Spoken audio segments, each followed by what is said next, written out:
Hi, I'm June and I'm visiting Sybil's Kitchen from Toronto.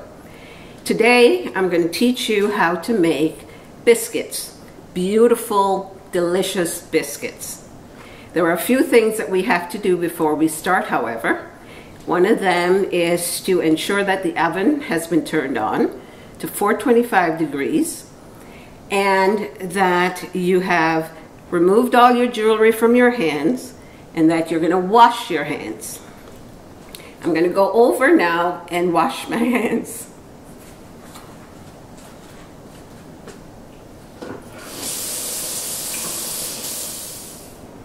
Okay, so here we go. We're going to make biscuits. I'm using bread flour, but you can use all-purpose flour. There's no reason for worrying about changing them. I'm using bread flour because it will rise a little better. The first thing we're going to do is to measure out the flour. I need 2.5 cups of flour, and in order to measure the flour, don't dip your cup into the flour because it's packing the flour too much. So you need to incorporate air as you're filling the container, the cup, and then when you've peaked it, take a straight-edged utensil and smooth the top. So that's my first cup, and I need 1.5 more.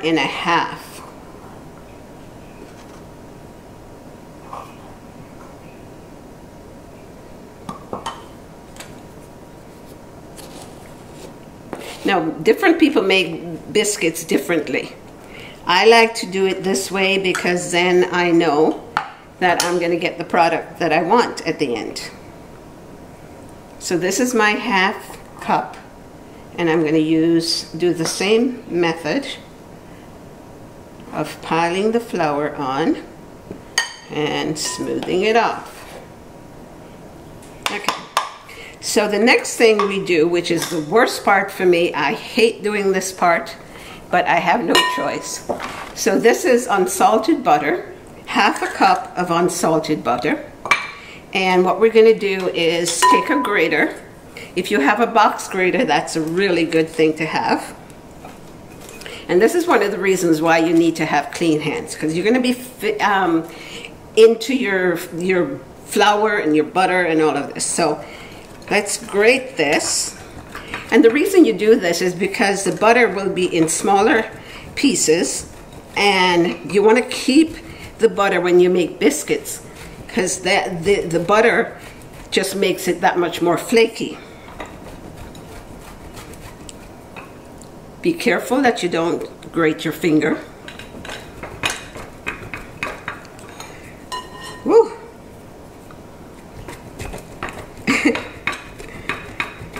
If you have a sharp grater, that works really well and much faster. Some people have actually used their food processor, but then that warms the butter up, and you want the butter to be as cold as it possibly can. The same thing with the milk, or buttermilk in the case I'm using buttermilk today. Okay. So what I'm going to do with the other piece, the little piece that I have in my hand, because I don't want to have fingers in there as well, I am going to cut that up. Okay. So now different people have done this mixing differently. You can use a fork, you can use your hands, you can use a pastry blender, which is my usual preference, just because it makes it that much easier. But hands work well. So basically, you're just going to rub the butter into the flour and make sure that you break it up a little bit, but not completely.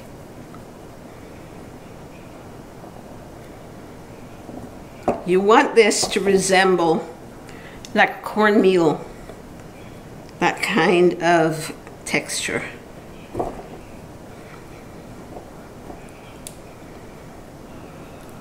And there are other things that I'm going to add in here as well. I'm going to add some baking powder, granulated sugar, and salt. So before I mix this up too well, I'm going to add those things. So I need 1 tablespoon of baking powder, not baking soda. And again, you're going to want to have a nice smooth top so that you know that you're not putting in more ingredients than you actually should. 2 teaspoons of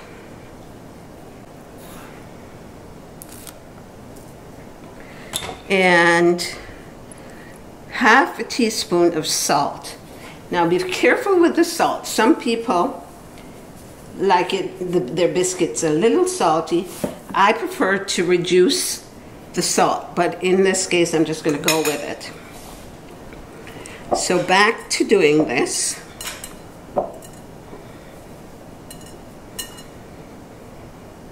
Until I like how the butter feels in there.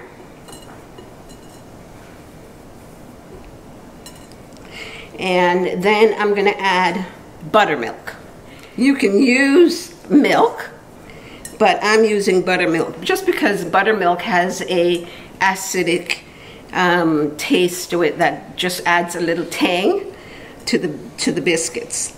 I find that the milk just makes it a bland kind of biscuit, which is great with stews and stuff like that.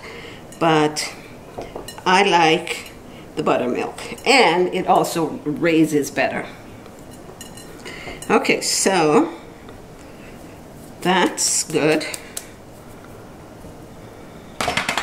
So now I need a cup of buttermilk. And I'm just shaking this to ensure that everything is nicely mixed.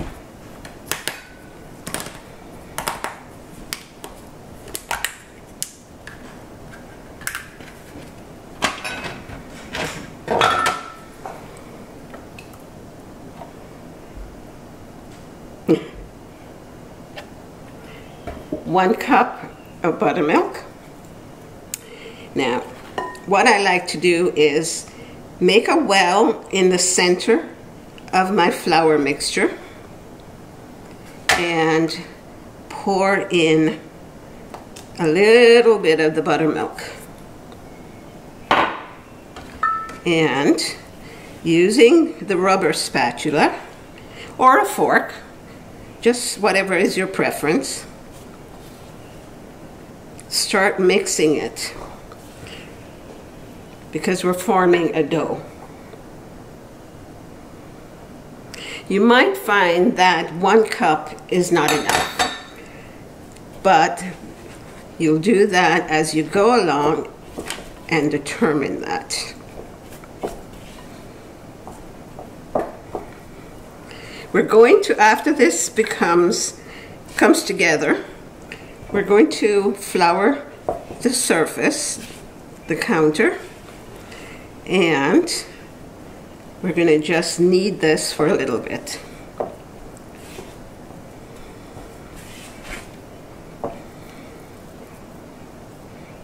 See, this is why it's necessary to not have rings on your fingers and that.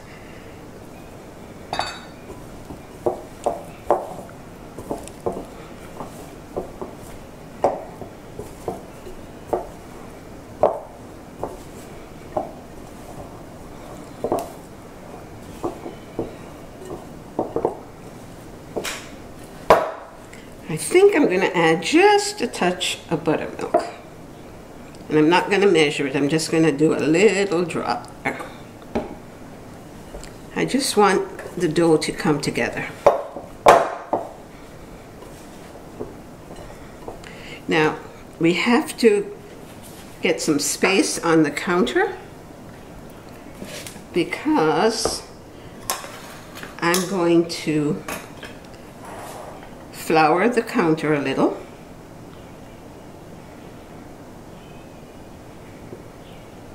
Spread that out. And then I'm going to just empty that there. And we're going to incorporate all of the pieces that didn't go into our dough just by kneading it until it's where we want it. Now, the important thing about biscuits is, in order to have those layers in your biscuit that you normally see and that you can break it apart, you need to fold it several times. Now, I fold about 4 to 5 times so I get beautiful layers. Okay, there we go. Always keep your board floured so it doesn't stick. Now, normally I use a rolling pin. I'm not using that today. I'm just going to use my fingers and flatten that out. You want that to be about 1.5 inches thick. And like an envelope, you're going to fold it and fold it. And then you're going to do it all over again.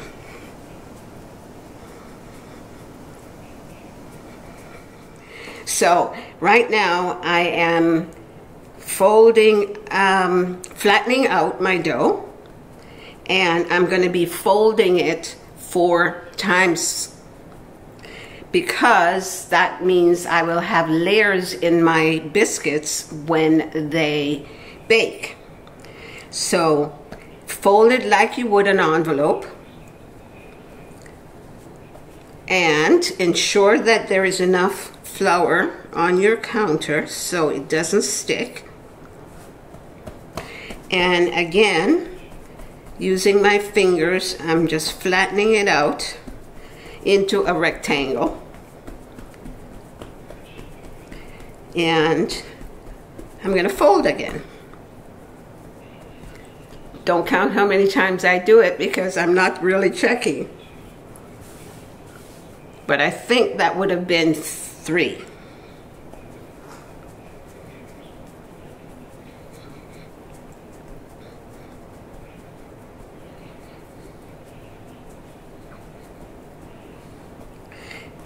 I don't know if I mentioned this before, but biscuits are great with stews and for breakfast with bacon and eggs.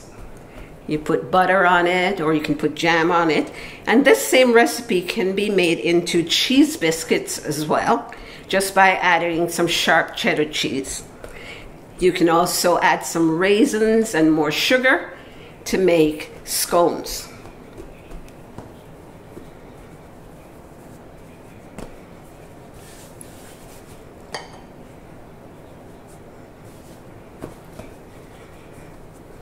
I think I'm going to make this my last fold.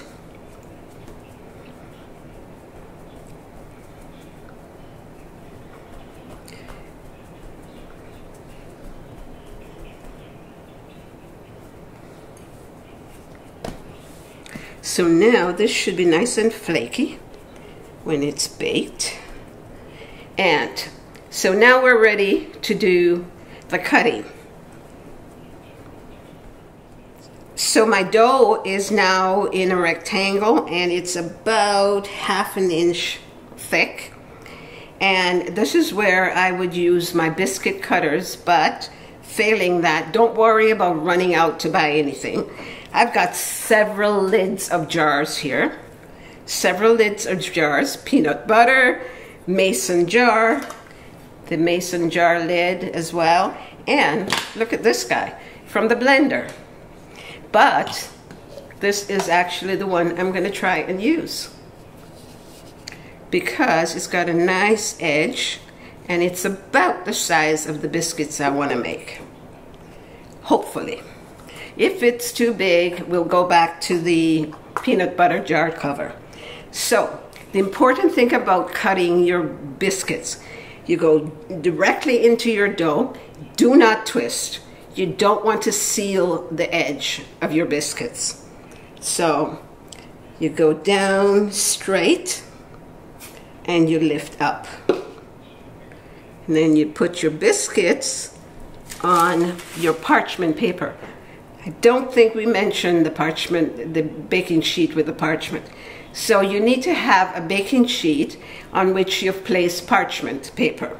The parchment paper will just ensure that your biscuits won't stick to the cookie sheet.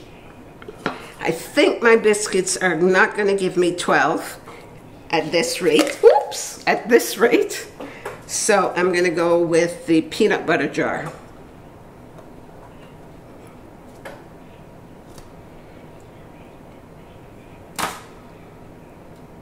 And don't worry if they're not perfectly round. That's not what people are going to be looking at.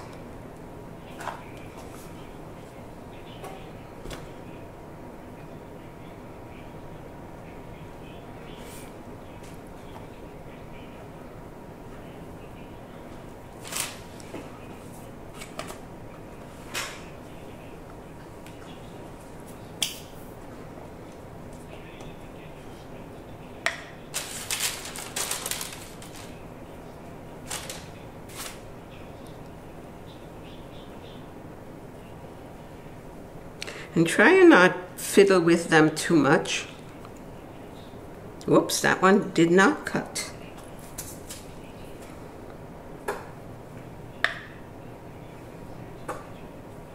Because you don't want to heat up the dough at all.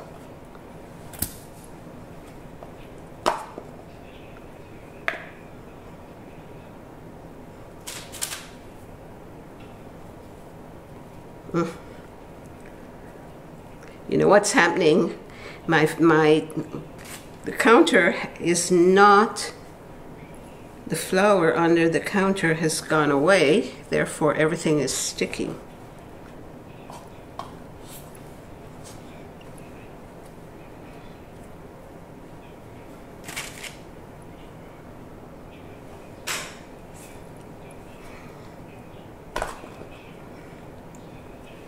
Okay, so now you'll find that you've cut out as many biscuits as you can, but you're not done, because you're going to do a little bit of kneading, and you're going to just roll that out again and cut more, as much as you can.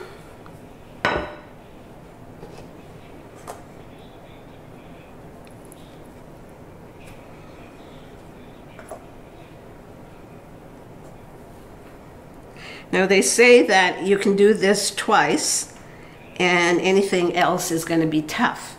I've never found that. I just keep going until all my dough is used up.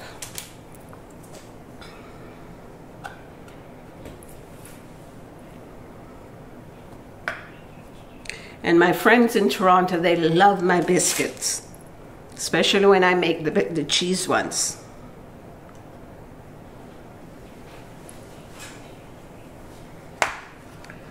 So I know when I go to dinner at their place, that's what they expect me to make.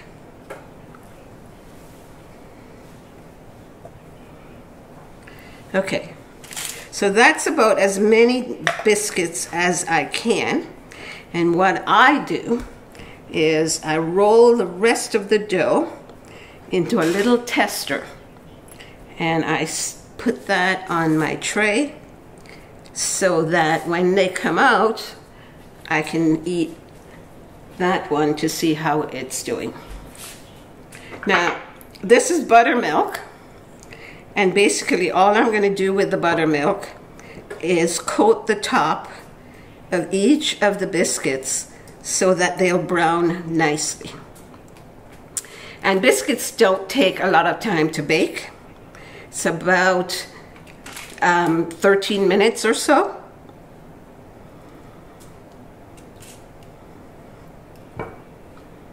But I like my biscuits golden brown, so I tend to leave them in longer.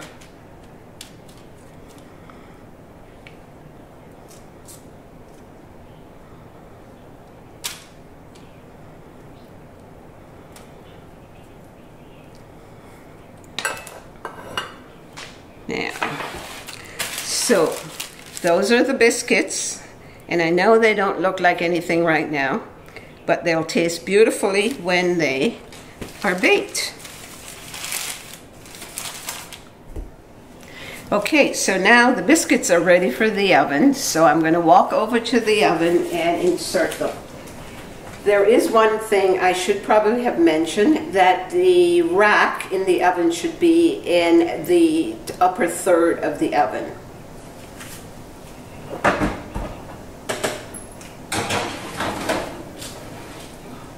So the oven is 425, and we're going to leave that in there for about 15 to 17 minutes, depending on how brown or how much browning I would like. Hi, as you can see, the biscuits are now done. They're golden brown. And do you remember my little tester? Here it is. I'm going to try that just to make sure that they're as delicious as I hope they'll be. I'm going to take a little piece, and I'm going to put some of the jam on there. Delicious. It's crispy, it's light, and that's what we want. So, goodbye from Sybil's Kitchen, and I'm signing off.